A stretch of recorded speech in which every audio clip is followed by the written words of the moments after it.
I'm going to tell you what I make another science project. Wow! And this is a robot vacuum cleaner. It is a robot vacuum cleaner. See this switch? We can turn this switch.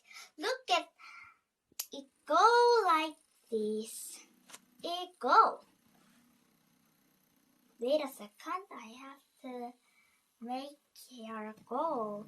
Look, she's going. But she didn't go that way. Like that.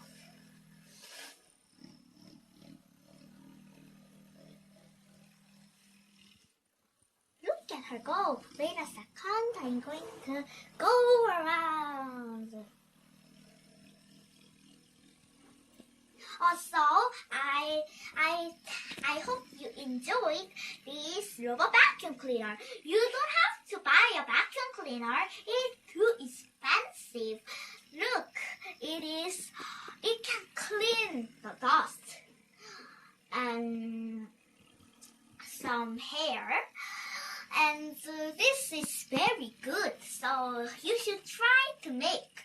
You need this little motor. This is motor from this round.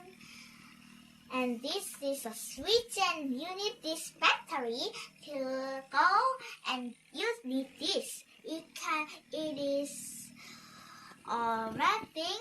And thank you for watching. Bye bye.